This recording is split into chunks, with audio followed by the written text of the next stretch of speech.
বিসমিল্লাহির রহমানির রহিম। আশা করি আমার প্রিয় শিক্ষার্থীরা সকলেই ভালো আছো। তো তোমাদের অর্ডিনারি ডিফারেনশিয়াল ইকুয়েশনের আজকে একটা যে চ্যাপ্টারটা করবো আমরা চ্যাপ্টার 2। তো এই চ্যাপ্টার 2 করার আগে কিছু কথা বলে নিই। আমাদের পেইড ক্লাসে যে চ্যাপ্টারগুলো দেওয়া আছে মোটামুটি সেগুলো করলে তোমরা কিন্তু 100% কমন পাবা, বাট আমরা চ্যাপ্টার 2 করবো এবং এখন থেকে আমরা প্রতিটা চ্যাপ্টারই ভালোভাবে প্রিপারেশন নেব। ঠিক আছে, একটা বইয়ের প্রতিটা চ্যাপ্টার ইনশাআল্লাহ ভালোভাবে প্রিপারেশন নেওয়ার চেষ্টা করবো। তবে তার আগে তোমরা কি করবা, আমি যে চ্যাপ্টারগুলো করিয়েছি এগুলো আগে ভালোভাবে নিবা প্রিপারেশন, ওগুলো শেষ করে তারপর এগুলো। ওকে, তো এই চ্যাপ্টারের শুরুতে চ্যাপ্টার 2 সমাধানে বিদ্যমান ও অনন্যতা। তো চ্যাপ্টার একটা শুরু করার আগে চ্যাপ্টারটা সম্পর্কে আমাদের জানা জরুরি, সমাধানের বিদ্যমানতা কি অনন্যতা কি। তার আগে একটা কথা বলে নেই, এই ক্লাসটা আমি ইউটিউবে কিন্তু ফ্রি করে দেবো। 01767351308 এই নাম্বারে হোয়াটসঅ্যাপে নক দিলে তোমরা আমাদের পেইড ক্লাসগুলো পারচেস করতে পারো শুধুমাত্র 410 টাকায়, এবং তোমরা সকল ক্লাস সকল ডিপার্টমেন্টের ক্লাসগুলো করতে পারবা। তো যারা পেইড বেস স্টুডেন্ট তারা মন খারাপ করবা না, কিছু কিছু ক্লাস যদি ফ্রি না দেওয়া হয় তাহলে তোমরা বুঝতে পারতাম না যে হোম টিউটর 55 কেমন ক্লাস নেই। ওকে, তো হোম টিউটর 55 এর আজকের ক্লাসটা হচ্ছে আমাদের চ্যাপ্টার 2, যে সমাধানের বিদ্যমানতা এবং অনন্যতা কি। সমাধানের বিদ্যমানতা হচ্ছে যে ফিক্সড একটা আমাদের সমাধান থাকবে এবং একটার বেশিও থাকতে পারে, বাট একটা থাকতে হবে। ঠিক আছে, বিদ্যমানতা বলতে কি বোঝাচ্ছে, যে একটা থাকতেই হবে, আর হচ্ছে অনন্যতা মানে হচ্ছে ফিক্সড একটাই থাকবে, একটার বেশি থাকবে না। ঠিক আছে, ফিক্সড একটাই থাকবে কিন্তু একটার বেশি থাকবে না। তাহলে আমরা বিদ্যমানতা ব্যাপারটা বুঝলাম যে এখানে কি, যে সমাধান আমাদের একটা তো থাকবেই, পাশাপাশি একটার বেশিও থাকতে পারে, আর অনন্যতা হচ্ছে আমাদের সমাধান একটাই থাকবে। তো এখানে আজকের লেকচারে আমরা কিন্তু বেসিক ব্যাপার সেবার জানার চেষ্টা করব। যেমন আজকের এই লেকচারে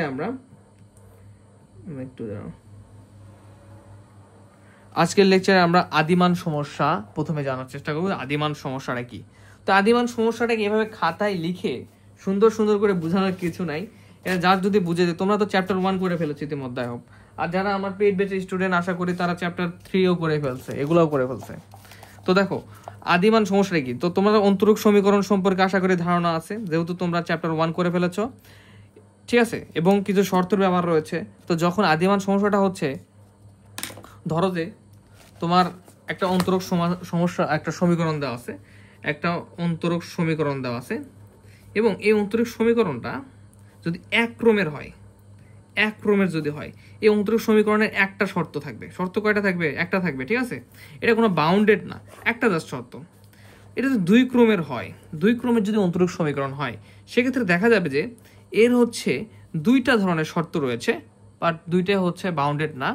ঠিক আছে, 3 ক্রমের হলে যদি অন্তরক সমীকরণ হয়, দেখা যাবে যে এর সাথে সাথে 3টে শর্ত থাকবে, এবং এটা যদি n ক্রমের হয় সেক্ষেত্রে দেখা যাবে যে এই অন্তরক সমীকরণটার সাথে সাথে এখানে আমাদের n ক্রমের n তম পদ পর্যন্ত আমাদের কি থাকবে? শর্ত থাকবে। তো দেখা যাক এখানে কি বলছে, যদি স্বাধীন চলকের একটি বিন্দুতে অধীন চলকের শর্ত প্রয়োগ করে অন্তরক সমীকরণের বিশেষ সমাধান নির্ণয় করা যায়, তবে শর্তগুলোকে আদি শর্ত বা আদি শর্ত সহ অন্তরক সমীকরণকে আদি মান সমস্যা বলে।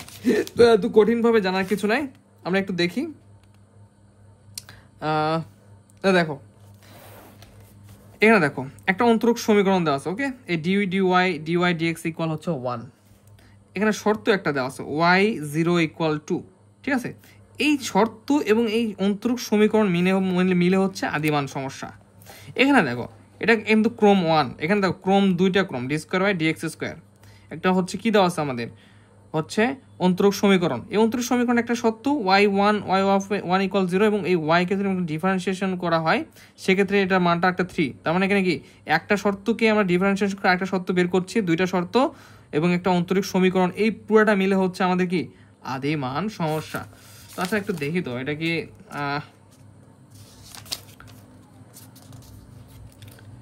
ঠিক আছে। তো আদিমান সমস্যার ব্যাপারটা বুঝতে পেরেছো।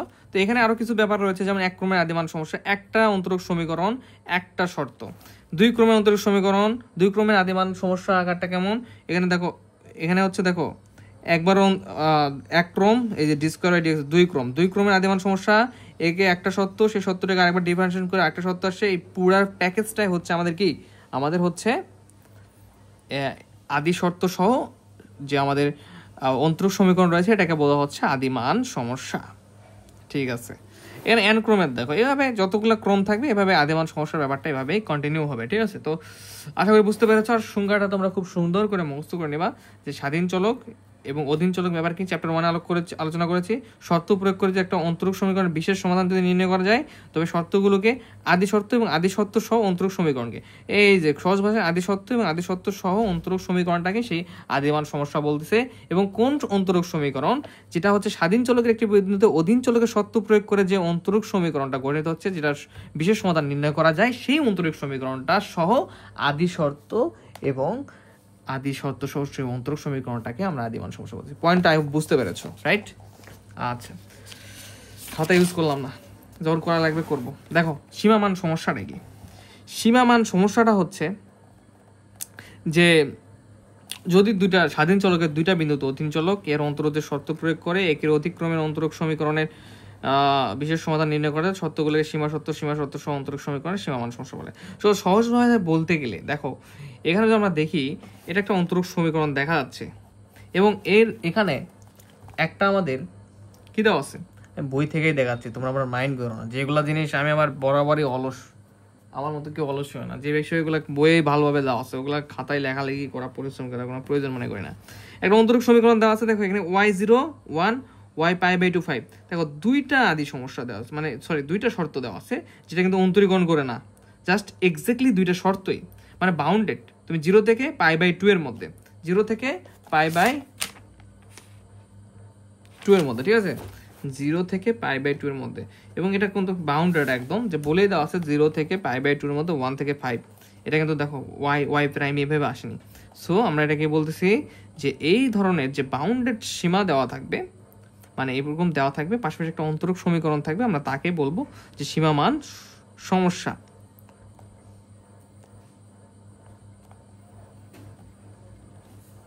এটাকে বলা হচ্ছে সীমা শর্ত। ঠিক আছে, সীমা শর্ত। তো যাই হোক, আমরা তাহলে একটা ম্যাথ করার ট্রাই করি। কোন ম্যাথ করব? ধীরে ধীরে আগানোর চেষ্টা করি। তো আমরা এখন একটা এক্সাম্পল সলভ করব, যে এক্সাম্পলটা হচ্ছে আমাদের, তো সীমামান সমস্যা এগুলো যে খুব ইম্পর্টেন্ট ব্যাপার স্যাপার সেরকম না। তোমরা একটা কাজ করতে পারো, এটাও সুন্দরভাবে মুখস্থ করতে পারো, যে দেখো শর্তগুলি সীমা শর্ত, আগেরটাতে কি ছিল আদি শর্ত, এবং সীমা শর্ত সহ সীমা অন্তরক সমীকরণটাকে সীমামান সমস্যা। কোন অন্তরক সমস্যা সমীকরণটাকে, যেটা এটার ক্ষেত্রে স্বাধীন চলকের দুটি অধীন চলক দুইটি বিন্দুতে, অধীন চলক এই যে একটা বিন্দু, এই যে একটা বিন্দু, দুটি বিন্দুতে, ঠিক আছে, দুটি বিন্দুতে। আচ্ছা, দুটাই কিন্তু দেখো আলাদা বিন্দু। আর এই আদিমান সমস্যার ক্ষেত্রে কিন্তু বিন্দুগুলো সেম 1 1, বিন্দুগুলো কিন্তু চেঞ্জ হয় না। ওকে, ব্যাপারটা খেয়াল রাখবা। দুটি বিন্দুতে অধীন চলক এর অন্তরজ এর শর্ত প্রয়োগ করে একের অধিক ক্রমের দেখো দুইটা ক্রমের যে অন্তরক সমীকরণের বিশেষ সমাধান নির্ণয় করা যায়, অন্তরক সমীকরণ এই অন্তরকটাকে বিশেষ সমাধান নির্ণয় করা যাবে, এবং এটা হচ্ছে একের অধিক ক্রমের, এবং পাশাপাশি কি এখানে দুইটা বিন্দু থাকবে আমাদের, কি স্বাধীন দুটি বিন্দুতে অধীন চলক, এই দুটি বিন্দুতে অধীন চলক থাকবে, এবং এর একটা কি থাকবে, আমাদের একের অতিক্রম অন্তরক সমীকরণ থাকবে, যার বিশেষ সমাধান নির্ণয় করা যাবে, সেটাকেই বলতেছি আমরা সীমামান সমস্যা। তাহলে দেখো আদিমান সমস্যার সীমামান সমস্যার মধ্যে তুমি পার্থক্য করে যদি বের করতে পারো, তাহলে তোমাকে এটাকে ভুলাতে পারবে না। আদিমান সমস্যাটা কি, যে এদের যে বিন্দুটা সমস্যা, সরি, এক ক্রমের যদি হয় অন্তরক সমীকরণ, তাহলে এখানে শর্ত কটা থাকবে, আদি শর্ত একটা থাকবে। দুই ক্রমের হলে অন্তরক সমীকরণ হলে এখানে শর্ত আদি শর্ত থাকবে দুইটা, বাট হচ্ছে কি থাকবে, এদের বিন্দুগুলো সেম হবে, যেটা একটা শর্ত সেটাকে অন্তরীকরণ করে আরেকটা শর্ত পাবো আমরা, ঠিক আছে। আর সীমামান সমস্যাতে কি, দুই ক্রমের অন্তরক সমীকরণ, একের অধিক অন্তরক সমীকরণ থাকতে হবে, এবং অধীন চলকের এদের বিন্দুগুলা আলাদা আলাদা হবে, মানে বাউন্ডেড হবে, এখান থেকে এই পর্যন্ত একদম বাউন্ডেড। আর এখানে বিন্দু একটা এক হলে একই খোলা, এখানে যে মান আমরা সীমা শর্তগুলো পাবো তার বাউন্ডেড হয়ে যাবে, ঠিক আছে। আই হোপ যে এর থেকে আর ভালো করে বোঝানোর কিছু নাই, জাস্ট আমরা যখন ম্যাথ করবো তখন ভালোভাবে বুঝতে পারবো। তো আমরা এখান থেকে একটা ম্যাথ সিলেক্ট করতে পারি। আচ্ছা, এটা বেশি সহজ, ঠিক আছে, একটা ম্যাথ করি, যেহেতু সালে আসে না একটা ম্যাথ করি, যেহেতু টপিকগুলো নিয়ে আমরা আলোচনা করছি আর বইয়েও সমস্যা দেওয়া আছে, একটা সমস্যার সমাধান করে দিলে তোমরা বাকিগুলা খুব সুন্দরভাবে নিজেরাই করতে পারবা। তো চ্যাপ্টার 1 কিন্তু ভালোভাবে করে আসতে হবে, ঠিক আছে, তারপরে তোমরা কিন্তু এটা ভালোভাবে বুঝতে পারবা। দেখো এক্সাম্পল 2, তো এক্সাম্পল 2 এ কি বলতেছে, যে আদিমান সমস্যার সমাধান নির্ণয় করো। আদিমান সমস্যার সমাধান করো y ডাবল প্রাইম ইকুয়াল 0, এটা হচ্ছে আমাদের সেই অন্তরক সমীকরণ, এবং হচ্ছে y0 শর্ত দেওয়া আছে 0 বিন্দু, ঠিক আছে, 0 বিন্দু। দেখো তার মানে বুঝতে পারবা তোমরা কি এটা আদিমান সমস্যা, এবং এই সমস্যার কি এটা হচ্ছে ডিফারেন্সিয়েশন করে দিচ্ছে এখানে। তাহলে দেখো y ডাবল প্রাইম ইকুয়াল 0 অন্তরিক সমীকরণ, এটা y0 বিন্দুতে এটা y0 = 1 y প্রাইম 0 1। তো সমস্যার সমাধান করতে হবে। তো কিভাবে করব একটু খেয়াল করি আমরা, যে এখানে সমাধান y ডাবল প্রাইম ইকুয়াল কি দেওয়া আছে 0 দেওয়া আছে। এখন তোমরা একটা ব্যাপার কি জানো, আমি তোমাদের আগে বলেছিলাম যে ddx যদি থাকে, একটা ইন্টিগ্রেশন যদি থাকে, এর সমাকলন করে ddx আর ইন্টিগ্রেশন কেটে যায়, ঠিক আছে। তো দুইটা যদি ইন্টিগ্রেশন থাকে ধরো d2x dx2, ঠিক আছে, এটা কি বলছে দুইবার অন্তরীকরণ করা বলছে, রাইট। তাহলে এটা কিভাবে হবে, এখানে তার মানে ddx ইন্টু ddx, রাইট, এরকম কিন্তু ব্যাপারটা। তো ঘটনা হচ্ছে তাহলে এখানে কি হয়ে যায়, একটা অন্তরীকরণ এবং একটা ইন্টিগ্রেশন কি হয়ে যায়, কেটে যায়। ইন্টিগ্রেশন থাকা মানে অন্তরীকরণকে একবার কমাই দিবে।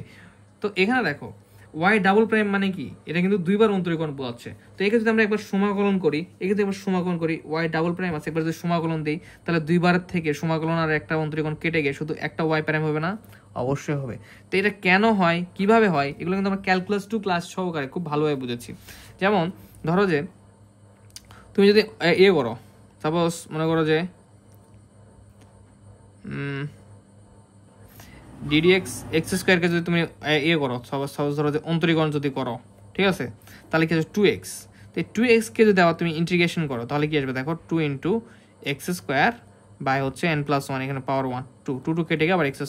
তার মানে কি তুমি এইটাকে যেটা করতেছো সেটা আবার ব্যাক আসতেছো। তুমি যদি এইটা করো, দেখো এখানে দেওয়া মানে কি, এটাকে একবার সমাকলন করা মানে কি, এই তোমার x2ই ফুল x2 আসছে, দেখো, ঠিক আছে।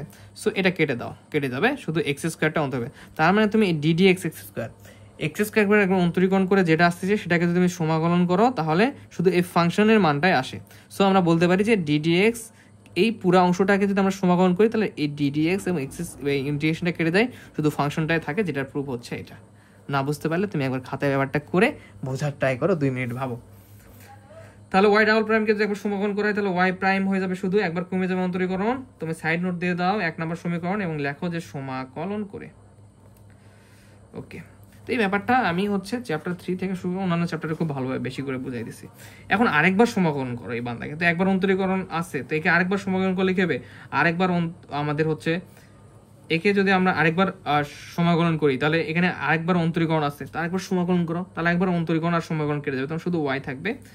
তাহলে এখানে হবে কি, দেখো এর সমাকলন ধ্রুবক c1 নিছি, এখানে একটু আমরা কাজ করবো। দেখো এখানে জন্য সমাকলন ধ্রুবক c1 ছিল, এখানে এখন একটা চলক নিতে হবে, নতুন একটা সমাকলন ধ্রুবক যুক্ত করতে গেলে। তো c1x প্লাস এখানে একটা সমাকলন ধ্রুবক c2। দেখো ঘটনা কি ঘটলো, তুমি যখন প্রথম স্টেপে একে সমাকলন করলা তখন তো একটা সমাকলন ধ্রুবক c1 নিছি, এইটাকে আবার যখন সমাকলন করতে যাচ্ছ তখন কিন্তু তোমার এখানে c1 অলরেডি একটা সমাকলন ধ্রুবক। সো নতুন একটা সমাকলন ধ্রুবক নিতে গেলে এর সঙ্গে একটা চলক যুক্ত করে দিয়ে তারপর আমরা সমাকলন ধ্রুবক নিতে হবে। এটাকে আমরা 2 নম্বর সমীকরণ দিলাম এবং লিখবা যে আবার সমাকলন করে। সমাকলন লেখা এত খারাপ রে আমার। তো ঘটনা হচ্ছে কি, দেখো তোমরা চাইলে উপরেও লিখতে পারো সমাকলন করি। এখানে এখন দেখো এখানে প্রদত্ত আদি দুইটা শর্ত দেওয়া আছে, আদি শর্ত দুইটি। তো আদি শর্ত দুইটা কি কি দেওয়া আছে দেখো তো তোমরা একটু প্রশ্নে, যে প্রথম শর্তটা হচ্ছে y0 = 1। তো এখানে ব্যাপার দেখো, এখানে কিন্তু yx = 1, ঠিক আছে, yx = 1, x এর ভ্যালুটা হচ্ছে আমাদের এখানে কত, x এর ভ্যালুটা হচ্ছে 0। কখন y এর মানটা 1 হবে, যখন x এর ভ্যালু, এখানে কিন্তু বোঝাচ্ছে কি y of x = কিন্তু 1, এটা মূল কিন্তু সমীকরণ। x এর ভ্যালু যখন 0 তখনই y এর মানটা আমাদের 1 আসবে, সেটাই কিন্তু এই ঘোষণা করে দিচ্ছে। তার মানে এই 0টা কিসের মান, x এর মান। কখন y = 1 হবে, যখন এই x এর মানটা, যখন x এর মানটা আমাদের 0। আবারও বুঝাই, এই x এর ভ্যালুটা 0 হওয়ার কারণে y of 0 এর মান 1, মানে ফাইনালি y এর মানটা 1 হবে, এটা বোঝাচ্ছে। তাহলে আমাদের x এর মানটা কি এখানে 0, তাহলে লিখলাম y এর মানটা তখনই 1 হবে যখন এই যে x এর ভ্যালুটা আমাদের 0 হবে। আশা করি বুঝতে পেরেছো।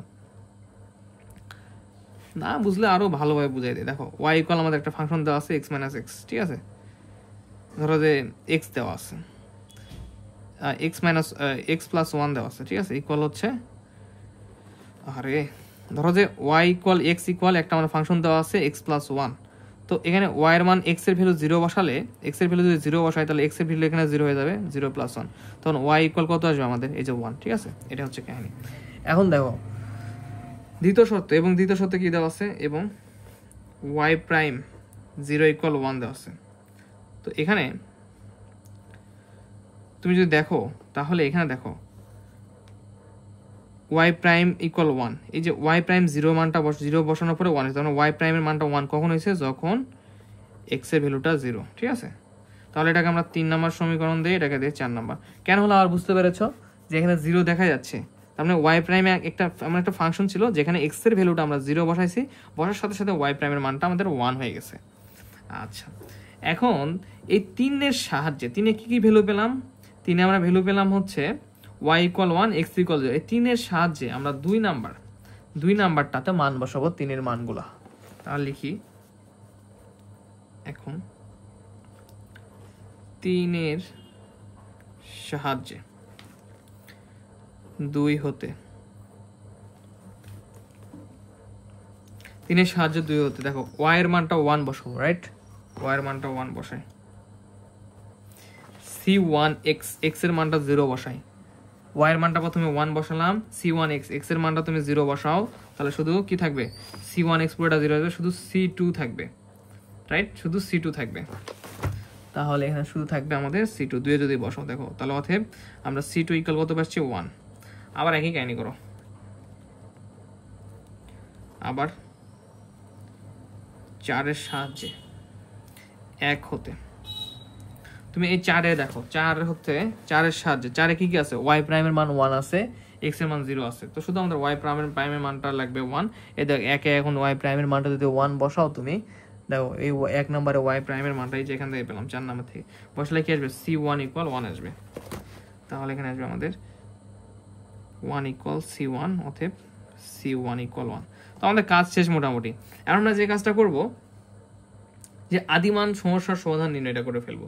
কিভাবে, আমাদের যে 2 নাম্বার সমীকরণটা ছিল, দেখো কোনো অন্তরীকরণ কিছু নাই, একদম ফ্রেশ একটা সমীকরণ। এটাতে আমরা এখন এই c1 এবং c2 যে ভ্যালুটা বের করলাম, c2 এবং c1 এর ভ্যালু, এই ভ্যালুগুলো ওখানে বসাই দেবো। দুইটার ভ্যালু কি বেশি বের হয়েছে, 1। তাহলে এখানে c1 এর এখানে 1 বসাই দাও, c2 এর এখানে 1 বসাই দাও, তাহলে কি আসবে, y = c1 × 1 মানে c1 প্লাস এখানে হচ্ছে আমাদের c1 এর মান 1 বসিয়ে দিলে x থাকবে, এবং প্লাস c2 এর মান 1 বসিয়ে দিলে কি থাকবে, x + 1। তো আমরা এখানে জাস্ট মানটা বসাই দেব। অতএব প্রদত্ত আদিমান সমস্যার নির্ণয়ের সমাধান y = x + 1, ঠিক আছে? কিভাবে হলো আমি আবারও বুঝালাম, যে আমাদের যে 2 নাম্বার যে সমীকরণটা ছিল সেখানে আমরা c1 এবং c2 এর মান বসিয়ে দিচ্ছি, এটা অ্যানসার। তো দেখো খুব ফাইন এবং সুন্দরভাবে সমাধান হয়ে গেছে। তো আই হোপ যে তোমাদের এখানে কোনো বোঝার কোনো সমস্যা থাকার কথা না। তো তোমরা যদি এই যে 3 নাম্বার চ্যাপ্টার এগুলা শেষ করে যদি আসো, এসে 2 করো, তখন আরো কিন্তু তোমরা সুবিধা পাবা। যেমন যে ব্যাপারগুলা, যে অন্তরীক সমীকরণ কি জিনিস, কেমনে কি হচ্ছে, একবার অন্তরীকরণ, 2বার এই অন্তরীকরণকে ইন্টিগ্রেশন করলে কেমনে কমে যাচ্ছে, যদি একবার টাচ করে দিছি যে ddx এই ddx এবং অন্তরীকরণ এবং ইন্টিগ্রেশন কেটে যায় একবার, ঠিক আছে? 2 বার থাকলে একটা করে কমে যায়। ইন্টিগ্রেশন দেওয়া মানেই অন্তরীকরণ এবং হচ্ছে ইন্টিগ্রেশনটা কেটে যাওয়া, তার যে ভ্যালুটা থাকে সেই ভ্যালুটাকে আমরা গ্রহণ করি। আর 2 বার থাকলে dx², 2 বার থাকলে একটা কেটে শুধু একটা থাকবে, ঠিক আছে? মানে একটা কমে যাবে, এই হচ্ছে কাহিনী। তো ফাইন, তোমরা চাইলে এই যে পরবর্তীগুলো ট্রাই করতে পারো, খুবই মজার। পরবর্তী যে এক্সাম্পলগুলো দেওয়া আছে এগুলো তোমরা চেষ্টা করতে পারো, ঠিক আছে? মজা বাবা। আর না করলেও সমস্যা, এগুলো এক্সাম আসে না ওইভাবে। বাট প্রথম ক্লাস মানে বেসিক ক্লাস দিয়ে শুরু করলাম। পরবর্তী ক্লাসে আমরা লিফলিজের শর্ত শিখবো, বিদ্যমান অনন্য উপাদানের বর্ণনা শিখবো, পাশাপাশি আর 2-1টা ম্যাথ করলে আমাদের এই চ্যাপ্টারটা শেষ হয়ে যাবে। খুবই ছোট এবং পিছিয়ে চ্যাপ্টার, প্রশ্ন হয় না বললেই চলে। এর জন্য আমরা এটা মাঝে মাঝে কি করে থাকি, স্কিপ করে থাকি, ঠিক আছে? All the best.